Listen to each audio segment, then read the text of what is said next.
Hi Scorpio, welcome po sa ating channel. At ito ay inyong monthly gabay tarot reading for your first half of the month of November po. November 1 to 15, 2024. Please be reminded kung naka-resonate kayo, comment down. Kung hindi kayo naka-resonate, ibigay niyo po sa iba kasi channel reading po ito. This is for you, Scorpio, ngayong November 1 to 15, 2024.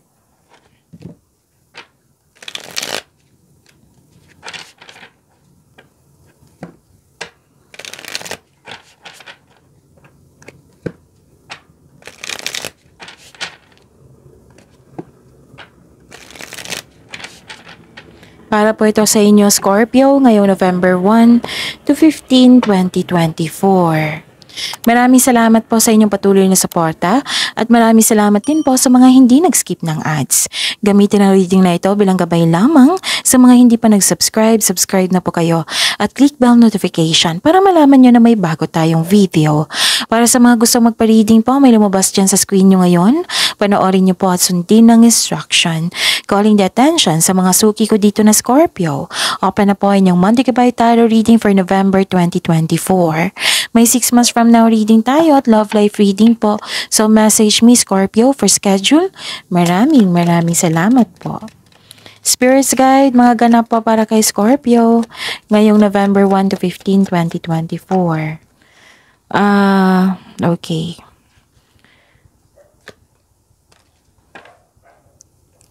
Another 2 cards po, ganap para kay Scorpio.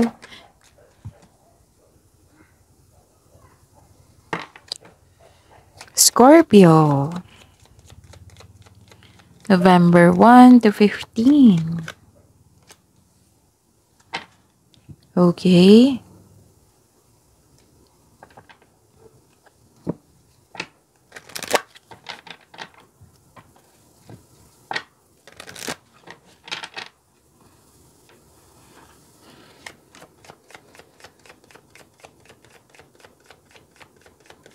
Spirits Guide, mga mensahe nyo po para kay Scorpio ngayong November 1 to 15, 2024.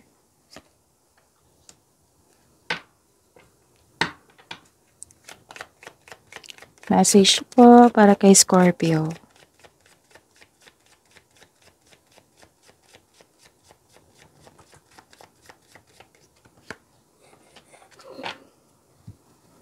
Okay. Scorpio, ngayong November 1 to 15, 2024. Okay. Nakikita ko dito, nag-uusap kayo ng iyong kapatid. Excited kayo nag-uusap dito eh. Pwedeng direkto na nag-uusap kayo sa personal po or sa video call or chat. Tsaka ang sabi po ng card po dito na wag po daw kayo maniwala agad sa chismis. Alamin nyo muna kung totoo ba yan or hindi. Okay? At nakikita ko rin dito na nagkaroon ng naka-receive kayo ng good news, Scorpio. Naka-receive kayo ng good news. This is change for the better. Tsaka okay. This is movement eh. Binigyan mo ng action yung matagal mo ng plano, desisyon, pwedeng ideas. This is movement. Magiging busy kayo, Scorpio. Pwede din na anong tawag dito? Pwedeng lumipat kayo sa malayong lugar. Pwedeng paglilipat to, pwedeng pwedeng change career din. Pwedeng pagbabago sa inyong buhay. Basta full of movement dito. Yung good news po, in-announce mo sa grupo ng tao at nagulat sila. Basta itong good news na ito, makapagbago to sa cycle sa buhay mo. Yes, and don't worry kasi this is for the better. Para sa inyong kabutihan. Okay? And naka-receive po kayo ng blessings. Wow. And nasa inyo po, lahat ng signs, inaasam to, gustong-gusto nito, yung hope and healing, nasa iyo po. Scorpio. May iniisip ako ngayon na parang may iniisip kayong Cancer. Na sign. Tapos nakikita ko rin dito na may naka-receive kayo ng blessings, yung ideas po, na binigyan nyo ng action, ideas, thoughts, nagre-research din kayo dito. This is money luck also. Nagkaroon ng awards and fame. Maraming ganap ha, marami kayong ginagawa dito. Nagkaroon din ng clarity. Pwedeng sagot to sa inyong katanungan, pwedeng solusyon to sa inyong problema.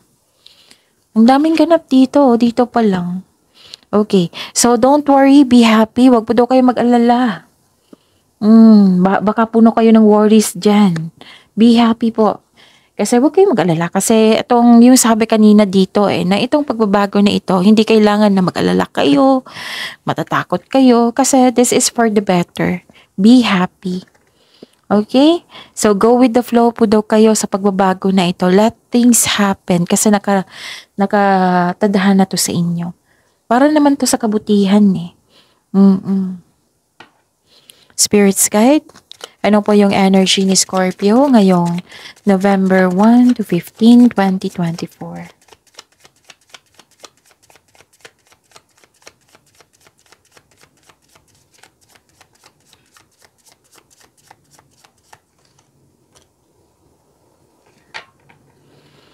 And the clarification of this card po.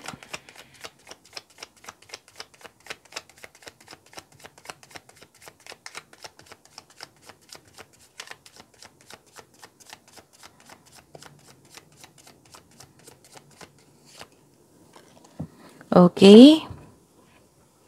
Remember, Scorpio, at the end of the day, alam mo na ikaw lang ang taong may kakayahan at responsable na gumawa ng sarili mong katotohanan at kinabukasan. Okay.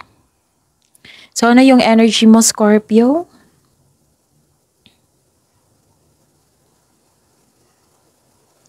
Nakikita ko dito na nagkaroon ng habaan ng pasensya kasi may delay ako nakikita. Pwede din naging impatient kayo sa isang tao or sa isang bagay. May concern kayo sa isang tao na matigas ang ulo at mahirap kausap. Mahirap kausap na matigas ang ulo or sobrang stricto po. Okay, humingi ka ng atensyon dito, Scorpio, pwedeng sa partner mo, pwede sa mga anak. Basta humingi ka ng atensyon dito. Pwede din concern mo sa isang tao na humingi ng atensyon sa iyo. Huwag po daw kayong sumuko. Huwag kang susuko gaano man kahirap ang mga pagsubok. Kasi ang pagsubok ay dyan tayo magiging matibay, magiging mature, magiging successful. So kung nagkaroon ng delay, habaan nyo pang pasensya nyo kasi alam nyo naman kung bakit nagkaroon ng delay. Kasi delay, like for example, may ipaparealize pa sa iyo ang universe bago dumating yon para magamit nyo sa tama. Pwede din nagkaroon ng delay kasi may binigay na opportunity dyan na hindi nyo napansin na kailangan nyong malaman.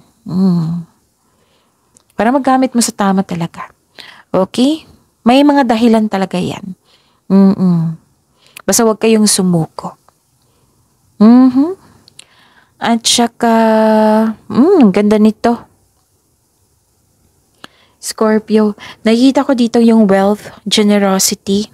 Masahan po kayo sa buhay. Mahusay po kayo sa buhay. Mahilig kayong magbigay ng tulong lalo na sa kaperahan. Okay? Financial stability nakita ko po dito. Pwedeng leader kayo dyan or you're taking leadership role na may in-offer sa inyo. So, ang pagtaas sa tagumpay sa pananalapi at katatagan ay nasa iyong kamay na. May parating po na kasosyo or magbigay ng tulong sa iyo para mamuhunan po upang tulungan ka sa pagkamit ng iyong layunin sa buhay. Sa mga single dyan, may magiging partner kayo na financial stability na po sa buhay. Sobrang generous. Pwede din, partner nyo ito na na-reach niya ang kanyang financial maturity. Pwede din kayo ito. Yes, yes. Tapos may plano kayo magbakasyon po. Or bumili ng regalo that pampers you. Parang bibili kayo ng gamit dito. May nag-uusap dito na bibili ng isang gamit. Basta pwedeng bahay. Magpapatayo ng bahay. Pwedeng gamit. Specific goal. Nag-uusap kayo. Spirits guide. Blessings po. Possible blessings na ma-receive ni Scorpio ngayon November 1 to 15, 2024. And the clarification of this card po.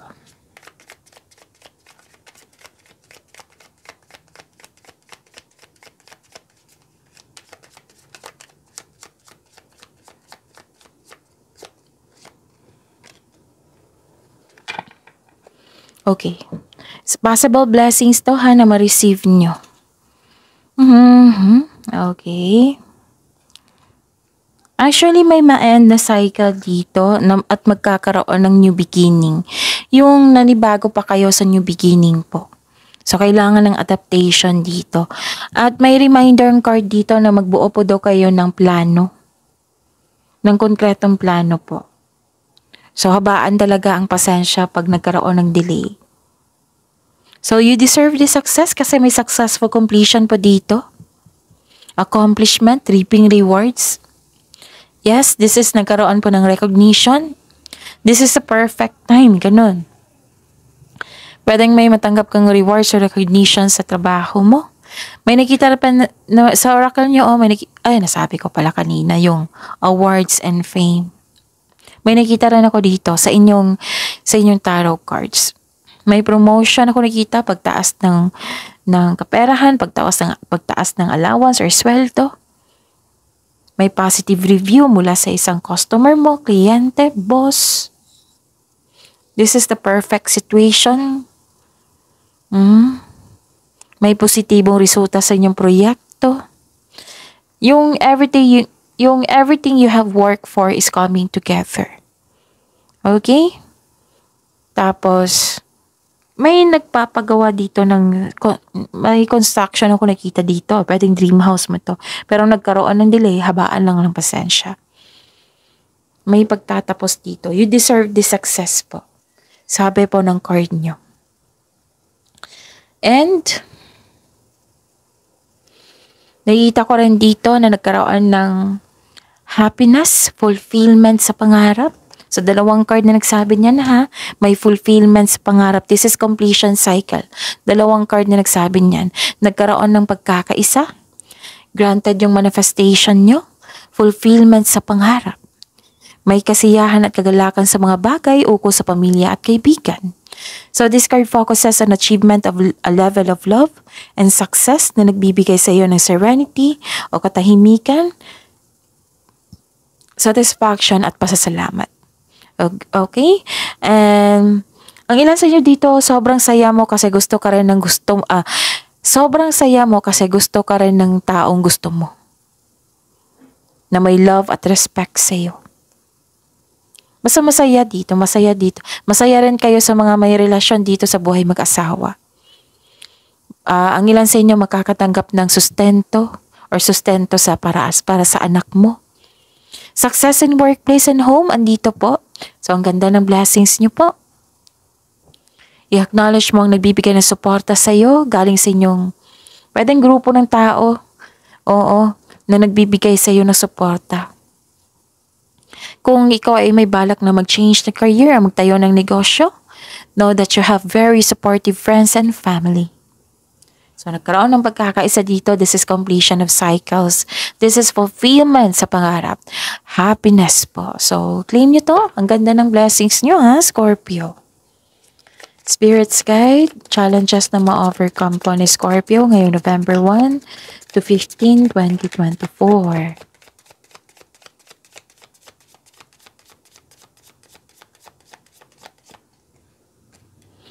and the clarification of this card po.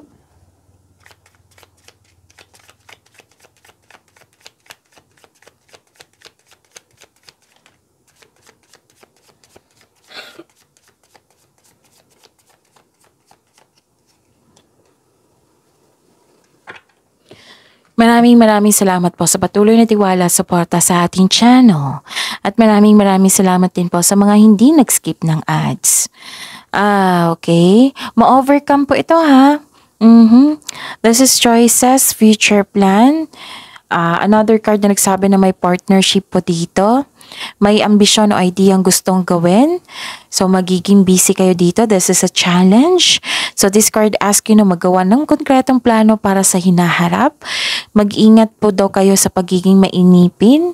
Tapos, supportive ang yung partner or business partner. Tutulungan ka ng taong ito para mas lumago pa yung layunin mo sa buhay.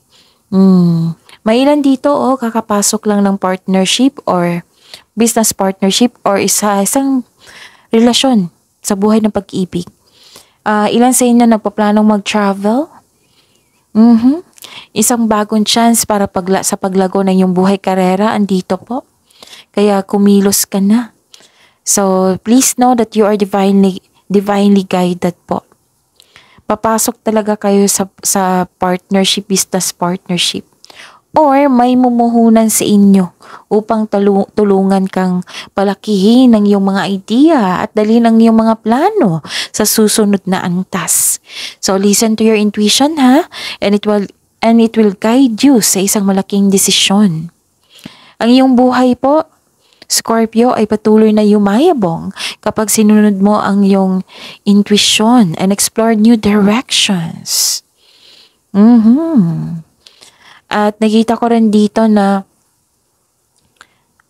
may bago nga. Ilang beses na lumabas dito. 4 na card na po nagsabi dito na may pagkakasundo sa isang tao. Pwedeng sa relasyon ito, pwedeng nagbalikan, pwedeng business partnership, pwedeng